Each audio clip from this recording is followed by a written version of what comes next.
Hey everybody, it's Rod coming back at you with another video.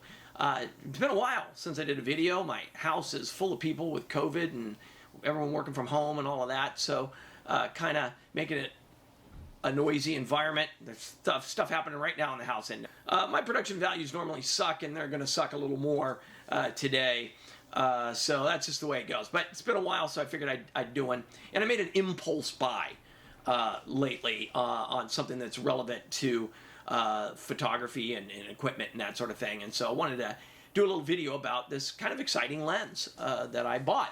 I used to have one of those Speedmaster 0.95 lenses. It was a 35mm and it was an APS-C for my Canon EOS M. Did a video about it right here on YouTube a while back, a few years ago. Wrote a blog post about it, and I gave it generally favorable reviews. Well, I've been wanting a lens like that for my full-frame camera, and I looked at the Speedmaster 50mm 0.95, and that lens was kind of moderately reviewed. And what Speedmaster recently did was they made a version of that lens for the EOS R series cameras, and of course I have an EOS R5, and so I thought, well, that'd be kind of cool. So the TT Artisans 50mm 0.95 hit my radar, and you can get this lens for about $700.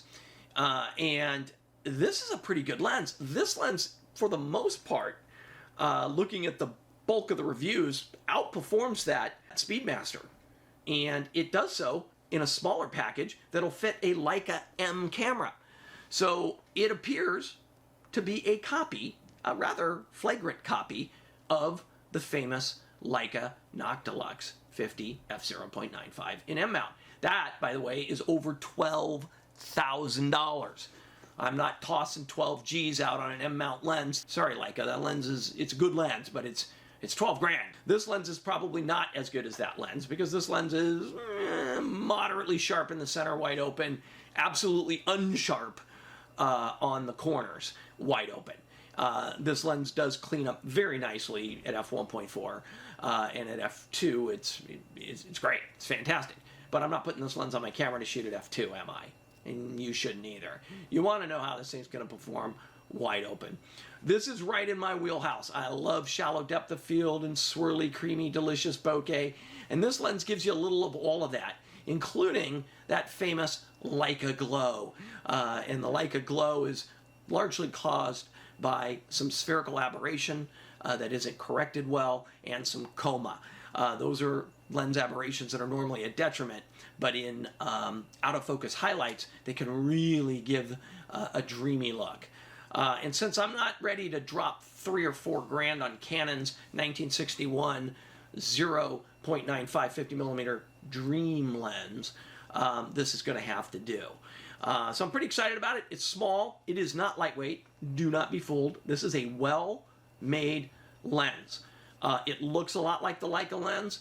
It is not as well made as the Leica lens, but it is very well made. Better made than a lot of camera brand maker lenses. All metal construction, beautifully damped focus ring, really smooth aperture ring with nice half-stop indents that they click, but not too heavy a click. I mean, they really nailed the ergonomics on this lens for what it is. It's impressive. 14 blade aperture, so you're going to get these nice round bokeh balls even when you've stopped the lens down a little bit. We're going to go show you some photos, talk about the sharpness or lack thereof in some cases, the performance of the lens overall, and why I think it's a keeper, and I intend to keep it in my camera bag. Let's take a look.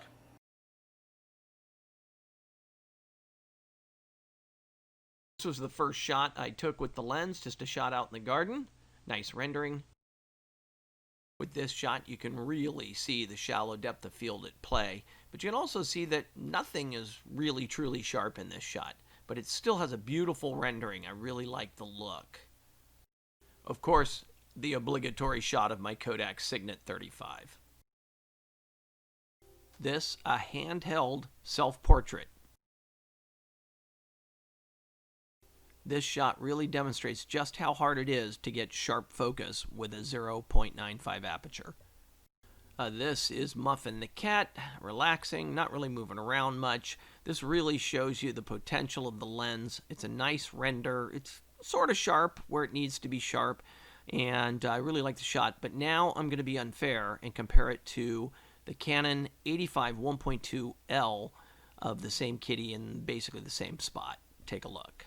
So here, Muffin is sharper, more contrasty. It's wide open at 1.2, but this is a $2,000 lens, and that's an unfair comparison compared to a $700 lens. However, the rendering with that extra spherical aberration, that so-called Leica glow, in some ways makes the less expensive lens the better choice. Really depends on what you're trying to do. So there you have it, guys. I love this lens. A couple of notes. Doesn't come with a lens shade. So I went out and got myself an old school metal lens shade to go on there. You're going to want a shade on this lens. Any big piece of glass, wide aperture lens, you need a shade, or you're going to lose contrast, or you're going to have flare. This lens performs very well against flare, and even has good contrast wide open, but it can always be better. And you're going to have situations where you've got light coming in, at an angle that just tends to produce flares. And flares are real hard to deal with even post-processing, even with the powerful software that we have these days. So better to just control that flare. If you want to induce it on purpose, take the shade off. Very happy with it. So photo fairs. 2021 is not going to start off good for photo fair. The February show on the 20th at Newark Pavilion had to be canceled due to government restrictions. They're not ready down in California yet to have gatherings indoors, and I get it. So we're going to have to cancel that show. We are planning on having the outdoor show at Seawood Photo in San Rafael. It will be a photo fair event, a little bit smaller in scale, outdoor. You'll have a camera shop right next door that sells film and supplies and all kinds of cool stuff. It's going to be a joint effort. I think it's going to be a lot of fun. Look for that in June. And then we are still planning on having a show in Portland at the Jackson Armory in September. So let's just hope these vaccines rolling out and, the government's getting their act together, and we can get this thing under control and go back to having some camaraderie together at these photo shows here maybe mid-year. So I'm keeping my fingers crossed for that. Anyway, stay safe. I hope you're all having a great time. I hope these videos are helpful for you. I look forward to seeing you when Photo Fair returns, and right back here on YouTube for the next video. Thank you.